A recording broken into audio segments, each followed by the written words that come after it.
This is Fat Loss Cardio Explained and exactly what cardio is the best for weight loss. But who am I to tell you anything? I went from this to this, then this to this. I've been building muscle and losing fat over the past 5 years quite successfully. I'm not here to preach anything to you. I'm just here to give you my life experience so you can pick and choose what you want to add into your own life. We're going to cover 8 forms of cardio. We're going to judge them on 2 metrics: how many calories they burn per hour and how much fatigue they cost. Fatigue will be categorized as both mental and physical, meaning how hard the cardio is to recover from, how much it interferes with your other daily tasks and muscle recovery, and how hard it is to do psychologically. All of these metrics will be ranked out of 10, and at the end I will give a final score for each cardio type. Do keep in mind this is all subjective and based on my experience, so the list may be different for you. As for example, you'll see later within the list, I really don't like running, but I really like biking. So biking would land a lower fatigue score compared to running, as psychologically it is easier for me to do. I hope you understand, but let's get on with the list. First, let's cover running.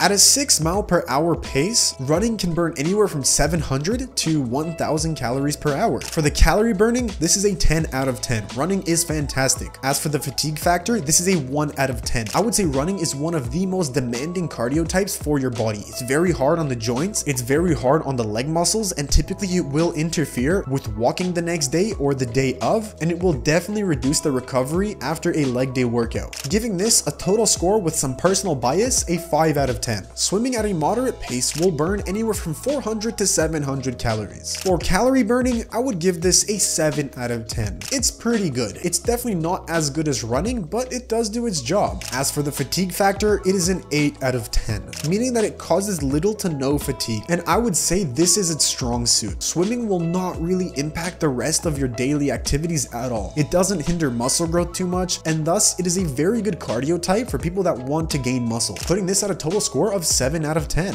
Now let's cover biking. At a 12 to 14 mile per hour pace, biking burns 400 to 700 calories per hour. Very similar to swimming, putting this at a 7 out of 10 when it comes to how many calories it burns. Overall, this is a very similar cardio method to biking. It mostly involves the legs and has a very little fatigue rating, similar to biking, at 8 out of 10. So this gives it a score of 7 out of 10. I've done both swimming and biking, and personally, I've preferred and found biking far easier and a more viable option for weight loss. Next, let's talk about jumping rope. This was my favorite method when I started losing weight. I used to jump rope every single day for around 30 minutes. I loved it. This was a cardio method that I fell in love with, but shockingly, it's not really that good. Calorie wise, it is a 10 out of 10. It burns 600 to 900 calories per hour. This is fantastic. Almost as much as running. I mean, the movements are very similar, so you could have guessed as much. Talking about the fatigue factor, this causes a lot of fatigue. Very similar to running. You're putting a lot of weight stomping on the ground, thus putting a lot of stress on your legs, causing lots of joint issues, and your leg muscles are definitely going to recover and grow far slower. Just like running, 1 out of 10. Overall score, 5 out of 10.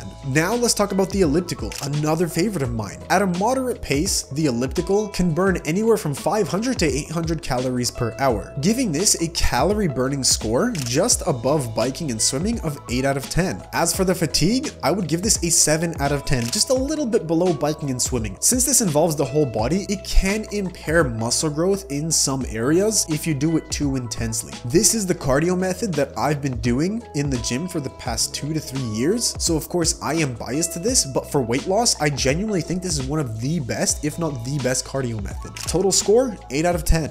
Rowing. At a moderate pace, this burns 400 to 600 calories per hour, giving it a score of 6 out of 10. As for the fatigue, I would give it a 7 out of 10 due to the fact that you are both using your legs and your arms to a certain extent, and typically it's done at a higher intensity and with more force. It's definitely going to impair your upper body recovery, and for that reason, I've never really done it, and overall I never really enjoyed rowing, giving this a total score of 6 out of 10. Now let's cover walking. At around a 3.5 mile per hour pace, walking can burn 200 to 400 calories per hour, giving this a score of 5 out of 10. As for the fatigue score, this is an absolute 10 out of 10. Walking and having high daily physical activity is the greatest way to lose calories without doing any cardio. It barely impacts the rest of your function, it barely impacts your muscle growth, and if you have an active lifestyle, don't even do cardio, I would say walking is the best form of weight loss as long as you're walking 10 to 20,000 steps per day, giving this a total score of 8 out of 10. And now let's cover a little oddball. High intensity interval training. In an hour session, you can burn anywhere from 600 to 900 calories, giving this a calorie burning score similar to running and skipping rope of 10 out of 10. But the fatigue score is very low, 1 out of 10.